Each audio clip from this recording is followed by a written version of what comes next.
Hello बच्चों, good morning. I hope कि आप सब पढ़ रहे हो पीछे का जितना भी हुआ है अपना, और बढ़िया। जहाँ तक मुझे लगता है आप लोग सब साइंस के अंदर अच्छा स्कोर करने वाले हो। तो हम जो बात कर रहे हैं सूक्ष्म जीवों के बारे में बात कर रहे हैं, ठीक है। पिछली क्लास के अंदर हमने जीवाणु के बारे में बात कर रहे थे, जीवाणु के हमने प्रकार देखे थे। उससे पहले हमने उसकी संरचना, जीवाणु के लक्षण क्या होते हैं, उन सब के बारे में हमने पता कर लिया। तो हम जो यहाँ पर डिटेल चल रहे हैं जीवाणु को लेकर के, हम उसकी छोटी छोटी बातों के बारे में पूरा ध्यान दे रहे हैं, ठीक है। तो मेरी जो रिक्वेस्ट आपसे है कि आप इनके प्रॉपर नोट्स बनाइए और उनको आप डेली रिवीजन करते रहिए, यानी एक कंटिन्यूटी बना के रखिए अपने सिलेबस के साथ में। तो आज जो मैं बात कर रही हूँ वो है जीवाणु का आर्थिक महत्व, यानी economic importance of bacteria. Okay, तो इकोनॉमिक इंपॉर्टेंस ऑफ बैक्टीरिया के अंदर हम बात करते हैं कि इकोनॉमिक इंपॉर्टेंस क्या होती है, कि बैक्टीरिया हमारी लाइफ के अंदर किस तरीके से यूज़फुल है और हमारे लिए किस तरीके से हानिकारक है। तो इसी के ऊपर बात करते हुए मैं इसके आज यहाँ पर एक वीडियो लेकर के आई हूँ कि ये किस तरीके से हमें लाभ देता है, जो कि हमारे एग्जाम बेस्ड क्वेश्चंस के अकॉर्डिंग लेकर के आई हूँ कि कितना हमारे क्वेश्चन के अंदर आता है। तो सर ठीक है, जीवाणु लाभदायक एवं हानिकारक दोनों प्रकार के होते हैं। देखो फर्स्ट लाइन लिख रखी है मैंने इसके अंदर।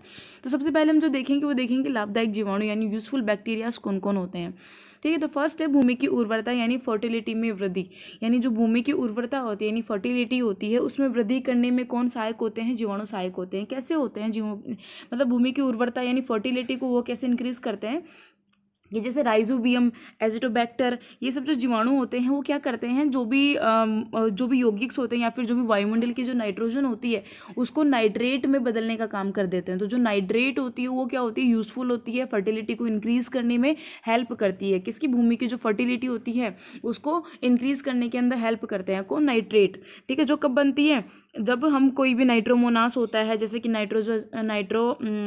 एजोटोबैक्टर होता है, ये सब चीज़ें क्या करते हैं, जो वायुमंडल की नाइट्रोजन होती है उसको नाइट्रेट या फिर जो भी नाइट्रोजन के यौगिक होते हैं उनमें परिवर्तित करने का काम करते हैं, ठीक है। जैसे कि राइजोबियम होता है वो दलहनी जो भी फसलें होती हैं, जैसे कि दलहनी, जैसे कि चना हो गया, मटर हो गया, ये सब दलहनी है ना। तो इनकी जड़ों में क्या होती है, गांठें पाई जाती हैं, ठीक है। इन गांठों के अंदर क्या होते हैं, राइजोबियम जीवाणु होते हैं, ठीक है। तो जैसे मैं बता दूं कि हमारे लिए जैसे कृषि के लिए अब यहाँ पे पता चल गया कि जितनी भी भूमि की उर्वरता यानी फर्टिलिटी को इंक्रीज करने में कौन, जीवाणु महत्वपूर्ण है, जीवाणु सहायता कर रहे हैं हमारी।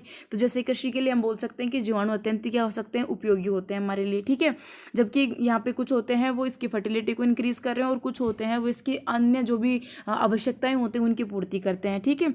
और कुछ नाइट्रिक जीवाणु होते हैं जैसे कि नाइट्रोमोनास होता है, ठीक है, एजोटोबैक्टर होता है, ये सब क्या होते हैं, जो भी इसके वायुमंडल के जो यौगिक होते हैं या नाइट्रोजन के, उनको नाइट्रेट में नाइट्रेट्स में बदलने का काम करते हैं, ठीक है। जैसे जीवाणु मटर है, जैसे क्या है, ये दलहनी है, चना है, दलहनी है, तो इनकी जड़ों की ग्रंथियां जो होती हैं उनमें कौन, नाइट्रोजन का स्थिरीकरण, जैसे राइजोबियम जीवाणु है, जो ये भी इनकी जड़ें हैं, ठीक है। जितनी भी दालें हैं, जितने भी दलहनी पादप होते हैं, जैसे चने का उदाहरण ले लिया, मटर का पौधा ले लिया, ये तो पौधे हम देख ही लेते हैं हमारी लाइफ के अंदर। तो इनकी जो जड़ें होती हैं वो उनमें क्या होती हैं, ग्रंथियां पाई जाती हैं, एकदम गांठे टाइप स्ट्रक्चर पाई जाती है। तो इनकी जो उन गांठों के अंदर ये जो नाइट्रोजन होती है वो नाइट्रोजन स्थिरीकरण, मतलब राइजोबियम जो जीवाणु होता है, राइजोबियम क्या यहाँ पर जीवाणु है, वो नाइट्रोजन स्थिरीकरण करने का काम करता है। तो राइजोबियम जीवाणु क्या करेगा, नाइट्रोजन स्थिरीकरण काम करने का काम करेगा। और वो भी किन में, दलहनी जो पादप होते हैं जैसे कि मटर, चना, ये सब हो गया, इनकी जड़ों में क्या होती है, गांठें यानी ग्रंथियां पाई जाती हैं। उनमें कौन सा जीवाणु उपस्थित होता है, राइजोबियम जीवाणु उपस्थित होता है, जो क्या काम करता है, नाइट्रोजन स्थिरीकरण करने का काम करता है, ठीक है। ऐसे तो नाइट्रोमोनास होता है, एजिटोबैक्टर होता है, ये सब क्या करता है, वायुमंडल के जितने भी यौगिक है, वायुमंडल की जो नाइट्रेट होती है, नाइट्रोजन होती है, उसको नाइट्रेट में बदलने का काम करते हैं, ठीक है। ये हमने इसके पहले पॉइंट के बारे में बात कर ली अभी तक, ठीक है। ये वाले कि भूमि की उर्वरता में फर्टिलिटी, राइजोबियम जो होता है क्या करता है, नाइट्रोजन स्थिरीकरण करने का काम करता है। और क्या करता है, जो भी बाकी के जो होते हैं इसके जीवाणु होते हैं, जैसे कि नाइट्रोसोमोनास होता है, एजिटोबैक्टर होता है, ये सब क्या काम करते हैं, इसका नाइट्रेट, जितनी भी वायुमंडल की नाइट्रोजन होती है उसको नाइट्रेट में परिवर्तित करने का काम करते हैं, ठीक है, जो कि क्या होती है, उपयोगी होती है। ऐसे दूध का दही में परिवर्तित होना, जो सेकंड हमने पॉइंट ले रखा है, दूध से दही में परिवर्तित होना। तो दूध से दही में परिवर्तित होना हम पहले दिन से बात कर रहे हैं कि जो भी जीवाणु होते हैं, जो दही बनता है लैक्टोबैसिलस जीवाणु की वजह से बनता है। लैक्टोबैसिलस जो जीवाणु होता है वो इसके अंदर हेल्प करता है। इसके बारे में बहुत शुरू से हम बात करते हैं। तो जो भी दूध में लैक्टोबैसिलस क्या करता है, लैक्टिक नामक एक जीवाणु होता है, ठीक है। क्या होता है, लैक्टोबैसिलस लैक्टिक नामक जीवाणु होता है, जो कि दूध में पाई जाने वाली लैक्टोज शर्करा का किण्वन करके क्या करता है, लैक्टिक अम्ल बनाता है। जो क्या करता है, जो भी इसके अंदर जो जीवाणु दूध में, मतलब देख, लैक्टोबैसिलस लैक्टिक्स नामक का जीवाणु होता है, जो दूध में पाई जाने वाली, दूध में कौन सी शर्करा प्रेजेंट होती है, लैक्टोज शर्करा। तो यहाँ पे 2 क्वेश्चन फर्मेंटेशन हो रहे हैं, तो लैक्टोबैसिलस लैक्टिक नामक जीवाणु, और दूसरा दूध के अंदर कौन सी शर्करा प्रेजेंट होती है, लैक्टोज शर्करा, ठीक है, जो इसका क्या करते हैं, फर्मेंटेशन यानी किण्वन की क्रिया करता है, जिसकी वजह से क्या हो जाता है, लैक्टिक अम्ल बनता है उस लैक्टोज शर्करा से, और इस लैक्टोबैसिलस लैक्टिक एसिड से, लैक्टिक नामक जीवाणु से क्या बना लेते हैं हम, लैक्टिक एसिड बना लेते हैं। देखो दो चीजें ली हमने, एक तो ऑलरेडी दूध के अंदर कौन प्रेजेंट है, लैक्टोज शर्करा प्रेजेंट है, और दूसरा कौन प्रेजेंट है, लैक्टोबैसिलस लैक्टिस जीवाणु। ये दोनों मिलकर के क्या बनाने लगते हैं, किण्वन की क्रिया के द्वारा, मतलब फर्मेंटेशन की जो प्रोसेस होती है उसमें क्या बनता है, लैक्टिक एसिड बन जाता है, ठीक है। जो दूध में क्या प्रेजेंट है, केसी नामक प्रोटीन प्रेजेंट होती है, ठीक है। जो केसी नामक प्रोटीन प्रेजेंट होती है, क्या होती है, एकत्रित होती है और दही जमाने में क्या करती है, सहायता करती है। तो यहाँ पर हम बोल देते हैं कि लैक्टोबैसिलस जो जीवाणु होता है उसकी वजह से दूध से दही में परिवर्तन होता है, बट वो प्रोसेस कैसे होते हैं कि जो लैक्टोबैसिलस जीवाणु, लैक्टोबैसिलस लैक्टिक जीवाणु जो किसमें दूध में प्रेजेंट है, वो जो लैक्टोज शर्करा प्रेजेंट है उसका किण्वन करने का यानी फर्मेंटेशन करने का काम करता है, जिससे जो लैक्टोज शर्करा होती है वो लैक्टिक एसिड में परिवर्तित हो जाती है, और उससे क्या हो जाता है, कैसिक नामक जो प्रोटीन होती है वो एकत्रित होकर के क्या करती है, दूध को दही में जमाने का काम करती है या फिर उससे सहायता करती है। और इसी जो लैक्टिक एसिड होता है इसी के प्रभाव से जो दूध का जितना भी प्रोटीन वो सारा जम जाता है और जो भी दूध होता है वो दही में परिवर्तित हो जाता है। तो इस तरीके से जो लैक्टोबैसिलस जीवाणु होता है अपनी पूरी क्रिया को करता है कि क्या होता है कि दूध के अंदर दो तरीके की चीज़ें होती है, एक होता है लैक्टोबैसिलस लैक्टिक जीवाणु होता है, दूसरा लैक्टोज शर्करा होती है। लैक्टोज शर्करा का किण्वन करने का काम कौन कर रहा है, लैक्टोबैसिलस लैक्टिक जीवाणु कर रहा है, जिससे लैक्टिक एसिड बन रहा है। लैक्टिक एसिड की वजह से केसिन नाम की जो प्रोटीन है वो एकत्रित हो रही है, तो इसी लैक्टिक एसिड की वजह से वो एकत्रित होकर के जो दूध से दही का निर्माण करती है, ठीक है। मुझे लगता है कि यहाँ पर ये इसका जो भी है ये प्रोसेस समझ में आई होगी, ठीक है। ये इतने बताने की थी, समझ लेना इसमें कैसे क्या होता है, फिर अपने आप से लैक्टोबैसिलस याद रहने लग जाएगा। उसके बाद हम सिरका यानी विनेगर के निर्माण का बात करते हैं।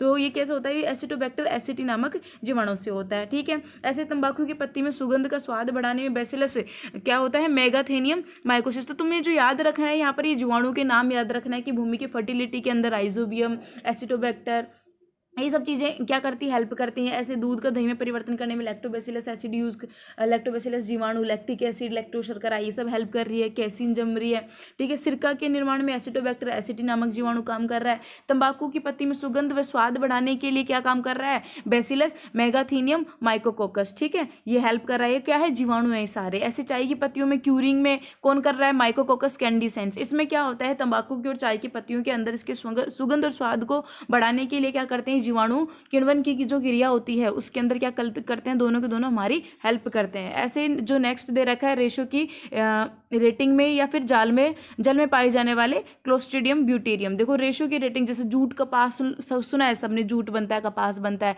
तो इसके जो रेशो होते हैं उनको पानी के अंदर डाल करके सड़ाया और गलाया जाता है, ठीक है। जिसके बाद में हम उनसे क्या बना देते हैं, अलग अलग रेशे या फिर उनसे अलग अलग हमारे उपयोग की चीज़ें बना लेते हैं। तो जो ये जीवाणु होता है जिसको सड़ाने और गलाने का काम करता है वो कहाँ, पानी में प्रेजेंट होता है, जिसका नाम होता है क्लोस्ट्रीडियम ब्यूटेरियम, ठीक है। तो भूमि की उर्वरता में काम आने वाला जीवाणु हो जाएगा राइजोबियम, जो कि नाइट्रोजन स्थिरीकरण का काम करता है, ठीक है। दूध से दही में परिवर्तन लैक्टोबैसिलस लैक्टिक जीवाणु हो जाएगा। ऐसे ही सिरका के अंदर हो जाएगा एसिटोबैक्टर एसिटी। तंबाकू की पत्ती में सुगंध और स्वाद बढ़ाने में कौन काम आ रहा है, बैसिलस मेगाथीनियम माइकोकोकस। ऐसे चाय की पत्तियों में क्यूरिंग का मतलब वही होता है, स्वाद और सुगंध बढ़ाना ही, ठीक है। तो ऐसे होता है माइकोकोकस कॉन्डिसेंस होता है। ऐसे रेशो की रेटिंग यानी कपास और जूट का एग्जाम्पल ले सकते हो, और उनके अंदर उसको पानी के अंदर डाल करके सड़ाया गलाया जाता है। तो उसको सड़ाने गलाने में या उसकी किण्वन की क्रिया के अंदर जो हेल्प करता है वो कौन करता है, क्लोस्ट्रीडियम ब्यूटेरियम। ये तो हो गए इसके कुछ लाभ, मैंने पूरे लाभ नहीं लिखे हैं इनके, जैसे कि आयुर्वेदिक विज्ञान के अंदर भी इनके काफ़ी लाभ, इनसे काफ़ी सारी दवाइयाँ बनाई जाती हैं, ठीक है। तो ये बहुत सारे इनके लाभ हमारे जीवन में, पर जितने अभी हमारे उपयोगी हैं उतने हम देख लेते हैं, ठीक है। उसके बाद में हमें इस तरीके से पता तो चल रहा है कि जीवाणु हमारे लिए कितने ज़्यादा लाभदायक है। हमारी छोटी छोटी जितनी भी क्रियाएं होती हैं, बहुत सारी जो उपयोगी चीज़ें होती हैं उनको बनाने में हमारी कितनी सहायता करते हैं, ठीक है। उसके बाद हम आगे जो इसके अंदर देखेंगे वो देखेंगे, हम इसके क्या देखेंगे, हानियाँ देखेंगे, यानी हार्मफुल बैक्टीरिया कौन कौन से हैं हमारी लाइफ के अंदर जो हमें हार्म पहुंचाते हैं, हमें नुकसान पहुंचाते हैं, ठीक है। तो हानिकारक जीवाणु जैसे पता है, मैंने उस दिन बताया था कि जो भी सूक्ष्म जीव है हमारे लिए लाभदायक हैं, तो उसके साथ साथ क्या है हमारे लिए हानिकारक भी हैं। तो लाभदायक और हानिकारक हमें दो चीज़ें आराम से इसमें देखनी भी हैं कि ये कैसे लाभदायक होते हैं और कैसे हानिकारक होते हैं। तो लाभदायक हमने देख लिए कि किस किस जगह पर हमें ये फ़ायदा देते हैं, पर अब यहाँ पर हम क्या देखते हैं कि हानिकारक कैसे हैं। जैसे कि क्या सबसे पहले मैंने बता रहा है कि भोजन विषाक्तन यानी फूड पॉइजनिंग में, और कुछ जीवाणु जैसे फूड पॉइजनिंग के अंदर ये क्या करते हैं, हेल्प करते हैं। मतलब जैसे फूड पॉइजनिंग हो जाती है ना, लोगों को बाहर का खाना खा लिया, घर का कुछ पुराना खा लिया, तो तो फूड पॉइजनिंग हो जाती है। तो कुछ जीवाणु जो फूड पॉइजनिंग में हेल्प करते हैं वो होते हैं क्लोस्ट्रीडियम बोटुलिनियम, यानी क्लोस्ट्रीडियम बोटुलिनियम नाम का कोई जीवाणु होता है जो जितना भी भोजन होता है, जो भी खाना होता है, उसको सड़ाने गलाने का काम करता है। ठीक है, तो जैसे कि क्या होता है, कैसे कैसे सड़ा सकते हैं खाने को, जैसे जो भी खाना होता है, जो बहुत सारा खाना है बना हुआ है, उसको ये पूरे जीवाणु उसको ख़त्म कर देते हैं एकदम से अंदर से। जैसे देखते हो ना, कई बार एक दाल होती है, अगर उसको रात, जैसे गर्मियों के टाइम पे कोई भी दाल वाल है, कोई भी सब्जी, उसको रात भर बाहर छोड़ दोगे तो सुबह तक उसमें स्मेल आने लगती है, वो खाने लायक नहीं बचती है, तो जीवाणु की वजह से ही होते हैं। जीवाणु उसको क्या करते हैं, फर्मेंटेशन की क्रिया करते हैं, जीवाणु उसको सड़ाने गलाने का काम करते हैं। तो कहीं पे फर्मेंटेशन की क्रिया हमारे लिए अच्छी होती है, तो कहीं पे फर्मेंटेशन की क्रिया खराब होती है, तो वो सारी चीज़ों को क्या कर देते हैं, खराब कर देते हैं। सब्जी होती हैं, फल होते हैं, वो सड़ जाते हैं अगर बाहर रख दोगे उनको। इसीलिए हम फ्रीज का यूज़ करते हैं, क्योंकि वहाँ पर थोड़ा सा जो जीवाणु होते हैं अपनी जो ग्रोथ है वो थोड़ी कम कर पाते हैं, इसीलिए हम इनको ठंडी जगह पे रखते हैं। ठीक है, जैसे दूध का खट्टा होना, दूध को कई दिनों तक आप लोग बाहर रख लोगे या फिर उसको गर्म स्थान पे रख दोगे, उसका ढंग से टाइम पे पियोगे नहीं, उसको 4-5 दिन तक रखोगे तो उसका क्या हो जाएगा, फर्मेंटेशन हो जाएगा। तो उसकी वजह से क्या हो जाएगा, दूध ऑटोमेटिकली क्या खट्टा होने लगेगा और हमारे काम का नहीं बचेगा। जैसे मक्खन से दुर्गंध आना, ठीक है, ये सब चीज़ें किसकी वजह से होती हैं, जीवाणु की वजह से होती हैं। तो ये हमें क्या एक तरीके से क्या कर रहा है, ये फूड पॉइजनिंग का काम कर रहा है। इस तरीके से फूड खराब हो जाता है अपना और हमारे लिए फूड पॉइजनिंग की तरह काम करने लग जाता है। ठीक है, उसके बाद हम बात करते हैं डीनाइट्रिफिकेशन क्या होता है। देखो, डीनाइट्रिफिकेशन कुछ जीवाणु नाइट्रेट, नाइट्राइट तथा अमोनिया यौगिकों को स्वतंत्र नाइट्रोजन में परिवर्तित कर देते हैं, जितने भी हैं। देखो, मैंने अभी बताया था ना, जैसे ये होता है कि क्या होता है, राइजोबियम जीवाणु होता है, एजोटोबैक्टर होता है, ये सारे क्या करते हैं, वायुमंडल की जितनी भी नाइट्रोजन होती है उसको उसकी यौगिकों में बदल देते हैं। जैसे नाइट्रेट, नाइट्राइट, अमोनिया, यहाँ पे उसकी यौगिक है। तो अब वापस जो करते हैं वो क्यों कर रहे हैं, ताकि हमारे जो भी अलग अलग फसलें हैं, जो भी फर्टिलिटी है भूमि की, वो इंक्रीज होती रहे। इसलिए कुछ जीवाणु क्या काम करते हैं, जो भी स्वतंत्र नाइट्रोजन होती है, मतलब इसका एकदम उल्टी प्रोसेस करते हैं वो, ये जो स्वतंत्र नाइट्रोजन होती है उसको इसमें परिवर्तित कर देती है, क्योंकि यूजफुल हमारे लिए ये है, फर्टिलिटी के लिए यूजफुल होते हैं नाइट्रेट, नाइट्राइट, अमोनिया, ये सब है। ये स्वतंत्र नाइट्रोजन हमारे लिए यूजफुल नहीं होती है। तो जितने भी वो जो एजोटोबैक्टर मैंने बताया, राइजोबियम जो जीवाणु बताया, ये सारे क्या करते हैं, इनको इसमें कन्वर्ट करने का काम करते हैं, जिसकी वजह से उनकी फर्टिलिटी इंक्रीज हो जाती है। बट कुछ इस तरीके के जीवाणु भी प्रेजेंट होते हैं जो हमने यौगिक बनाए हैं नाइट्रोजन से, ये वाले जो यौगिक बनाए हैं इनको वापस इस नाइट्रोजन में परिवर्तित करने का काम कर देते हैं, जिसकी वजह से क्या होती है, ये हमारे लिए हार्मफुल होती है, क्योंकि हमें तो इसके यौगिक चाहिए, हमें स्वतंत्र नाइट्रोजन नहीं चाहिए होती है। तो ये जो यौगिक हैं इनको वापस ही नाइट्रोजन में बदलने का काम करते हैं। तो ये जो जीवाणु होते हैं ये क्या करते हैं, हमारे लिए हानिकारक होते हैं। जैसे कि क्या होता है, ये बेसिलस डीनाइट्रिफिकेशन, इसको हम क्या बोलते हैं, बेसिलस डीनाइट्रिफिकेशन नाम का जीवाणु होता है, जो जितने भी यौगिक हमने बनाए हैं, मतलब नाइट्रोजन स्थिरीकरण के प्रोसेस के थ्रू, वो सारे जितने भी यौगिक हैं उनको वापस स्वतंत्र नाइट्रोजन के अंदर परिवर्तित करने का काम करते हैं। ठीक है, ये हो गए इसके हानिकारक प्रभाव जो अभी तक हमारे एग्जाम्स के अंदर पूछे गए हैं, और ये लाभदायक और हानिकारक प्रभाव हमने जीवाणु के देख लिए। और मुझे जहाँ तक लगता है यहाँ पे पूरा सिलेबस तुम्हारा कवर होता है, इसके बाहर कोई भी क्वेश्चन आएगा भी नहीं। ठीक है, इसके बाद में जो लेके आई हूँ जीवाणु के कुछ बचे हुए क्वेश्चन, पिछली क्विज के अंदर मैं क्वेश्चंस लेके आ गई थी आपके सारे जो भी आते थे एग्जाम्स के अंदर। आज मैं कुछ नए क्वेश्चंस लेकर के आई हूँ। ठीक है, जो जितना मैंने अभी करवाया है कल की और आज की क्लास के अंदर, उससे रिलेटेड 3-4 क्वेश्चन लेके आई हूँ, तो वो भी देख लेते हैं साथ के साथ ही, ताकि मैं दूसरी स्लाइड के अंदर कवक स्टार्ट करने वाली हूँ, तो कवक को डिटेल से और स्टार्टिंग से ढंग से स्टार्ट कर सकूँ, तो मैंने इसी स्लाइड के अंदर क्वेश्चंस भी ऐड कर दिए हैं। ठीक है, तो यहाँ पे अब आगे जो हम बात करेंगे वो कवक के बारे में बात करेंगे। तो उससे पहले हम थोड़े से जो है वो क्वेश्चंस देख लेते हैं इसके 3-4, जैसे मैंने लिखा है इनमें महत्वपूर्ण प्रश्न या फिर प्रीवियस ईयर क्वेश्चन, जो भी पुराने जो एग्जाम्स उनके अंदर आए, यानी प्रीवियस ईयर्स क्वेश्चंस। ठीक है, तो सबसे पहला जो क्वेश्चन है, एक सर्पिल जीवाणु को कहते हैं। तो मैंने आप लोगों को पढ़ाया है सर्पिल जीवाणु को कि कौन से होते हैं, किस तरीके से बनती है, उनकी स्ट्रक्चर कैसे होती है, तो इन सब के बारे में मैंने पीछे आपसे करवाया है। तो प्लीज़ आप पीछे की क्लास देखिए, अगर आज की क्लास आपने नहीं देखी तो पीछे की सारी क्लासेस देखिए, आपको तभी आज की क्लास पढ़ने में मजा आएगा, क्योंकि हर एक क्लास पिछली क्लास से कनेक्टेड होती है, ऐसे अपनी इंडिविजुअल तरीके से कभी नहीं चलती है। तो आप प्लीज़ पिछली क्लास देखिए पहले, उसके बाद इस क्लास के अंदर आइए। तो एक सर्पिल जीवाणु को कहते हैं। एक सर्पिल जीवाणु कौन होते हैं, जैसे कि स्पाइरिलम, मैंने उस दिन डिटेल से आपको बताया हुआ है, इसलिए मैं आज ज़्यादा टाइम लूँगी नहीं।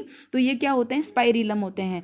जो जीवाणु आकार में सबसे छोटा होता है क्या कहलाता है, वो होता है गोलाणु। सबसे छोटा जीवाणु कौन है आकार में, गोलाणु। मैंने उस दिन डिटेल से बताया, आप प्लीज़ पिछली क्लास देखिए, अगर आपको नहीं आता है तो आप मेरे साथ के साथ सोल्व करते जाइए। है ये, ठीक है। एक सर्पिल जीवाणु को हम कहते हैं स्पाइरिलम, जो जीवाणु आकार में से छोटा होता है उसको हम बोलते हैं गोलाणु, ठीक है।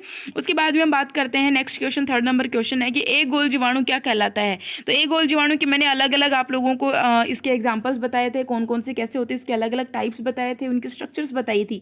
तो जब आप उस चीज़ को देखोगे तो आपको पता चल जाएगा कि एक गोल जीवाणु कौन सा, तो वो होता है कोकस, उसको बोलते हैं हम कोकस बोलते हैं, जो कि एक ही गोल जीवाणु होता है, मतलब वो ओनली वन होता है, ठीक है। तो उसको हम बोलते हैं कोकस। अब जैसे डिप्लोकोकस की बात करेंगे तो उसमें 2 होते हैं, तो अगर 2 गोल जीवाणु कौन सा होता है तो डिप्लोकोकस वाला बता दोगे, ठीक है। इस तरीके से हो जाएगा। तो जीवाणु के आधार पर आकृति क्या होती है, जीवाणु की जो साधारण आकृति होती है वो क्या होती है। तो बच्चों देखो, मैंने जीवाणु की साधारण आकृति बताई थी बहुत शुरू में कि जीवाणु छड़ रूपी आकृति की, ये घड़ रूपी नहीं, छड़ रूपी आकृति के होते हैं। तो ये गोल, सर्पिल, कोमा रूपी सारी जीवाणु की आकृतियां हैं, बट छड़ रूपी इसकी एक सामान्य आकृति होती है जिसके थ्रू हम इसको जीवाणु को जानते हैं। तो ये एक अच्छा क्वेश्चन है जो कंफ्यूज करता है बच्चों को कि इसकी आकृति, अब सामान्य आकृति क्या होती है। तो सामान्य आकृति इसकी छड़ होती है, तो आप इसको याद रखना, ये इंपॉर्टेंट है काफी, ठीक है। फिर उसके बाद में भूमि में वायु की नाइट्रोजन का स्थिरीकरण करने वाले जीव, तो मैंने अभी भी बताया था कि जीवाणु होते हैं जो नाइट्रोजन स्थिरीकरण का काम करवाते हैं, जो कि राइजोबियम जीवाणु के थ्रू करवाते हैं, ठीक है। 5 क्वेश्चन हो गए हैं, आप रिपीट कर लेना, फिर से देख लेना। उसके बाद में नेक्स्ट अगर क्वेश्चन है 6 नंबर क्वेश्चन, नाइट्रोजन स्थिरीकरण जीवाणु युक्त ग्रंथियां पाई जाती हैं। तो अभी अभी मैंने बताया था कि जितने भी दलहनी पादप होते हैं जैसे कि मटर, चना, उन सब की जड़ों में कौन ग्रंथियां पाई जाती है, उसमें राइजोबियम बैक्टीरिया प्रेजेंट होता है, जो क्या नाइट्रोजन स्थिरीकरण करने का काम करता है। तो यहाँ पर जो है दलहनी पादप वो सिर्फ चना है, बाकी गेहूं भी दलहनी नहीं होता, कपास भी नहीं होती, सरसों भी नहीं होती। तो यहाँ पर जो दलहनी है जिसकी जड़ों में गांठें पाई जाएंगी, ग्रंथियां पाई जाएंगी, वो कौन है, चना, ठीक है। फिर मलेरिया रोग किसका जनित है, तो मलेरिया भी किससे होता है, जीवाणु जनित रोग होता है ये, ठीक है। फिर सबसे छोटा जीवाणु है, तो देखो मैं बात कर चुकी, सबसे छोटा जीवाणु है यहाँ पर, कौन सा हो जाएगा बताओ सबसे छोटा जीवाणु। तो अभी मैंने आप लोगों को बताया था कि जो हो जाएगा सबसे छोटा जीवाणु हो जाएगा स्पाइरिला, ठीक है। चलो ठीक है, आगे क्लासेस में हम और बातें करेंगे, तब तक आप पढ़ते रहिए, क्वेश्चंस लिखते रहिए। और जो हम नेक्स्ट बात करने वाले हो कवक के बारे में बात करने की, कवक क्या होते हैं, किस तरह से उनकी स्ट्रक्चर्स होती है, कवक हमारे लिए किस तरीके से हार्मफुल है, किस तरीके से यूजफुल है, कितने प्रकार के होते हैं। क्योंकि कवक जीवाणु के बाद में, अगर जीवाणु एक बार पीछे रह जाए, बट कवक से क्वेश्चन आता ही आता है एग्जाम में। तो कवक एक बहुत ही अच्छा इंपॉर्टेंट और छोटा सा टॉपिक है जो बहुत ही कि 1-2 क्लास के अंदर कंप्लीट हो जाएगा। तो आगे क्लास के लिए कंटिन्यू करने के लिए आप इस क्लास के बाद में नेक्स्ट वाली क्लास ज़रूर देखना, ठीक है। Thank you. चैनल, अगर आपको वीडियो पसंद आती है तो प्लीज़ इसको लाइक भी कीजिए, अपने दोस्तों से शेयर कीजिए, चैनल को भी सब्सक्राइब कीजिए और अपना सपोर्ट बनाइए रखिए। अगर आप लोग सपोर्ट नहीं करोगे तो ये चैनल आगे अपनी वीडियोस को प्रोसीड नहीं कर पाते हैं। तो आप प्लीज़ अपने सपोर्ट है वो कंटिन्यू देते रहिए। और आपको अगर मेरी वीडियो जैसे अपलोड होती है उसकी इन्फॉर्मेशन चाहिए तो साइड में एक सब्सक्रिप्शन के पास में एक बेल आइकन होता है, आप उसको भी प्रेस कर दीजिए, ताकि जैसे कोई वीडियो अपलोड होती है आपको उसका नोटिफिकेशन आपके स्क्रीन पर मिल जाए, ठीक है। आप पढ़ते रहिए।